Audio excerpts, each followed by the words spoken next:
Harper Lee's To Kill a Mockingbird, first published in 1960, is a coming-of-age novel set in the American South during the Great Depression. Told through the eyes of young Scout Finch, the story follows her childhood in the fictional town of Maycomb, Alabama, as her father, Atticus Finch, defends Tom Robinson, a black man falsely accused of a serious crime. Lee's literary style combines first-person narration, Southern Gothic elements, humor, realism, and social commentary. By presenting prejudice and injustice largely through a child's perspective, the novel contrasts youthful innocence with the moral failures of the adult world. Its major themes include racism, justice, prejudice, empathy, courage, childhood innocence, morality, social inequality, and the importance of conscience. To Kill a Mockingbird remains important for its examination of racial injustice and its enduring message about the need to understand others, resist prejudice, and defend what is right even when society stands against you. The story starts with Jean Louise Finch, better known as Scout, looking back on the events that lead to her older brother Jem breaking his arm. To explain how it happens, she begins much earlier, with her family history and the small Alabama town of Maycomb during the Great Depression. Her father, Atticus Finch, is a respected lawyer who raises Scout and Jem with the help of Calpurnia, the family's black cook. Their mother died when Scout was very young, so Atticus stands at the center of their home, calm, thoughtful, and steady in a town shaped by habit, poverty, pride, and prejudice. When Scout is almost 6 and Jem is nearly 10, a boy named Dill comes to stay next door with his aunt for the summer. Dill is imaginative, curious, and full of stories, and he quickly becomes the children's close friend. Together, Scout, Jem, and Dill spend their days acting out adventures. Before long, their attention turns to the mysterious Radley house nearby, where Arthur Boo Radley has not been seen outside in years. The children know Boo mostly through rumor. People say he got into trouble as a young man, was locked inside by his father, and later stabbed his father with scissors. Whether the stories are true or exaggerated, Boo becomes almost a ghost in the children's minds. Dill becomes especially determined to make him come outside. Eventually, Jem accepts a dare to run up and touch the Radley house. He does it quickly and races back, and Scout thinks she notices a shutter move, as if someone inside is watching. School begins in September, and Scout's excitement disappears almost immediately. Her teacher, Miss Caroline Fisher, does not understand Maycomb or its children. She is upset that Scout already knows how to read, and fails to understand why Walter Cunningham will not accept money for lunch. The Cunninghams are poor but proud, and they do not take what they cannot repay. Scout tries to explain this and gets punished for it. Later, after Scout attacks Walter for getting her in trouble, Jem invites him home for lunch. At the table, Atticus treats Walter with respect, while Calpurnia scolds Scout for being rude when Walter eats differently from her. Scout's early school days teach her that the adult world is not always wise or fair. She also meets Burris Ewell, a filthy, hostile boy from a family even more neglected and disreputable than the Cunninghams. Burris only comes to school on the first day each year, just enough to satisfy the law, and then leaves after insulting the teacher. Through these children, Scout begins to see the social divisions of Maycomb, even if she does not yet fully understand them. As the year passes, Scout and Jem discover strange gifts hidden in a knothole of an oak tree near the Radley place. Chewing gum, old coins, carved soap figures, twine, a medal, and a watch. These gifts seem to be meant for them, though they do not know for certain who is leaving them. When Nathan Radley fills the knothole with cement, claiming the tree is dying, Jem understands that a quiet connection has been cut off. He is deeply upset because he senses Boo may have been reaching out in the only way he could. The children's fascination with Boo grows stronger. They invent a game based on the Radley family, try to send Boo a note, and eventually sneak onto the Radley property to peek through a window. A shadow appears, a shotgun fires, and the children run. Jem loses his pants on the fence while escaping. When he returns later to retrieve them, he finds them mended and folded, as if someone has quietly protected him from trouble. That winter, Maycomb experiences rare snow, and the children build a snowman out of dirt covered with snow. Soon after, Miss Maudie Atkinson's house catches fire. As the neighbors work to save her belongings and stop the flames from spreading, Scout stands outside in the cold. Later, she realizes that someone has placed a blanket around her shoulders. Jem figures out that Boo Radley must have done it. The idea that Boo stood close enough to touch her frightens Scout. But it also begins to change the way the children imagine him. He is no longer only a monster from neighborhood stories. He may be lonely, kind, and watchful. As Scout and Jem grow, a more serious conflict enters their lives. Atticus agrees to defend Tom Robinson, a black man accused of assaulting Mayella Ewell, a white woman. Many people in Maycomb disapprove, and Scout hears classmates and relatives insult Atticus for taking the case. Atticus tells her that he knows he is unlikely to win, but he must defend Tom because justice and his own conscience demand it. He asks Scout not to fight people over what they say, though this is difficult for her.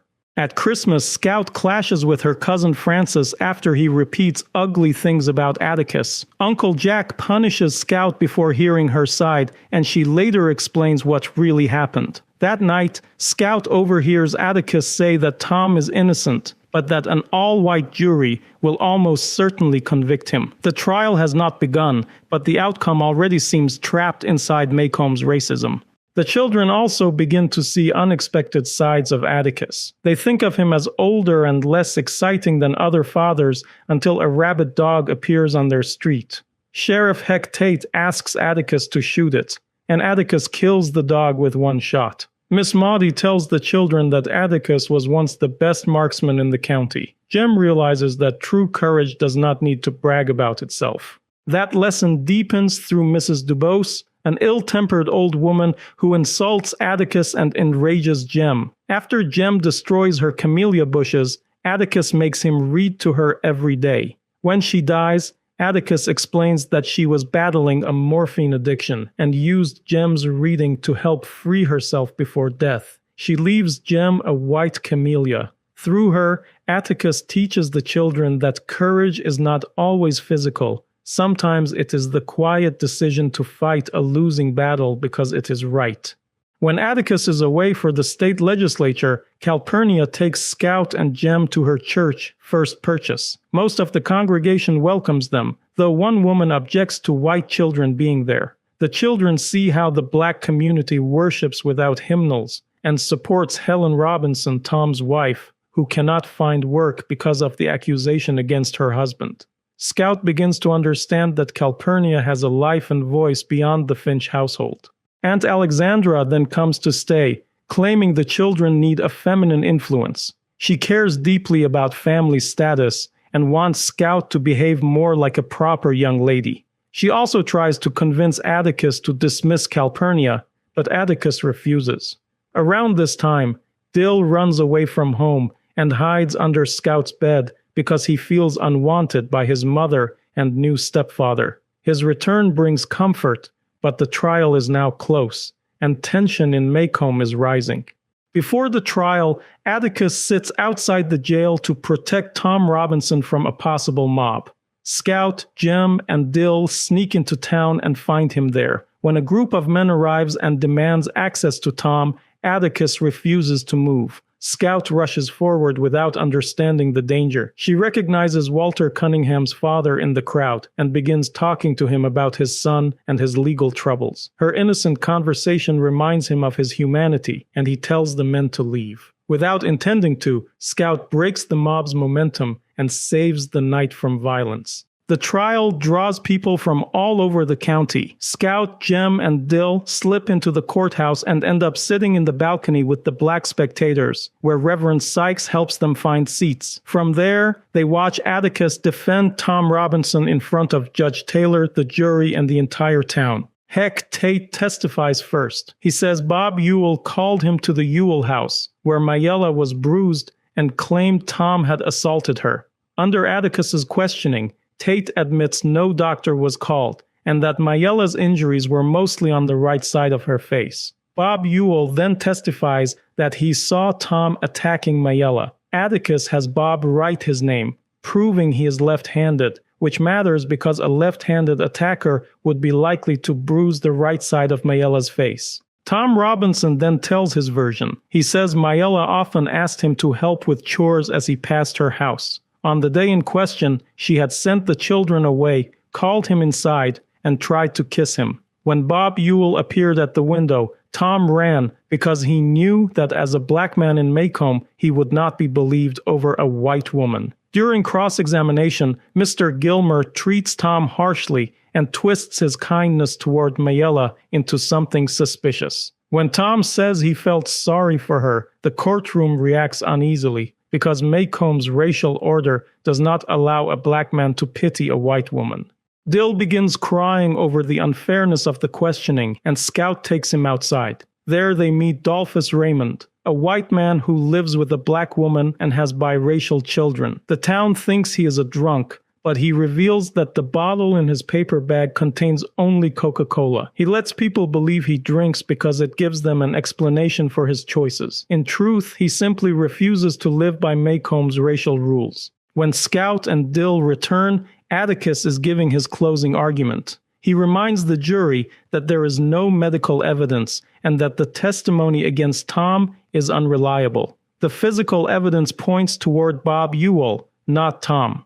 Atticus argues that Mayella broke a powerful social code by desiring a black man and then accused him to hide her shame. He asks the jurors to set aside prejudice and judge Tom by the evidence. Calpurnia arrives with a note saying the children have been missing all day. Atticus sends them home for supper, but they return to hear the verdict. The jury stays out for hours, giving Jem hope that they may acquit Tom. But late that night, the jurors come back and refuse to look at Tom as they announce him guilty. Jem is devastated. As Atticus leaves, the black spectators in the balcony stand silently in respect for what he has tried to do. The next day, Maycomb's black community sends food to the Finch home in gratitude. Jem struggles to accept how the town could convict an innocent man. Miss Maudie tells him that some people did try to help, including Judge Taylor, who chose Atticus for the case. She also suggests that the jury's long deliberation may be a small sign of change, but the danger is not over. Bob Ewell confronts Atticus, spits in his face, and promises revenge. In the aftermath, Atticus believes Bob Ewell's anger will fade, but Ewell continues to act out. He loses a job, harasses people connected to the trial, and threatens Tom Robinson's widow, Helen. Then news arrives that Tom has been shot and killed while trying to escape from prison. Atticus goes to tell Helen, and the tragedy confirms what Jem and Scout have already begun to understand. Tom never truly had a fair chance. Maycomb slowly returns to its routines, but the children are changed. Scout attends missionary circle meetings with Aunt Alexandra and sees the hypocrisy of women who speak about helping distant people while showing little compassion for the black people in their own town. At school, she hears lessons about democracy and persecution that seem painfully inconsistent with what Maycomb has done to Tom Robinson. By Halloween, Scout is asked to take part in a school pageant as a ham. After the performance, she and Jem walk home in the dark. Scout's costume makes it hard for her to see. On the way, they hear footsteps behind them. Someone attacks.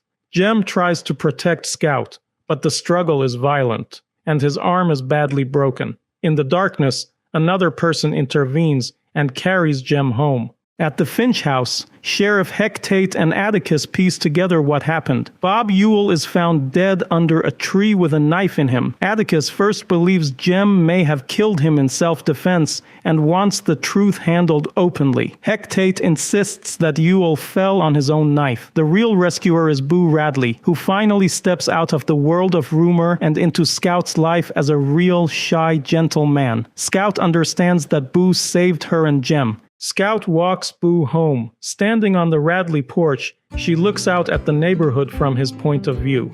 For the first time, she truly understands Atticus's lesson about seeing the world through another person's eyes. Boo has watched the children for years, quietly caring for them from a distance, and the frightening figure from their childhood games becomes one of the story's most innocent protectors.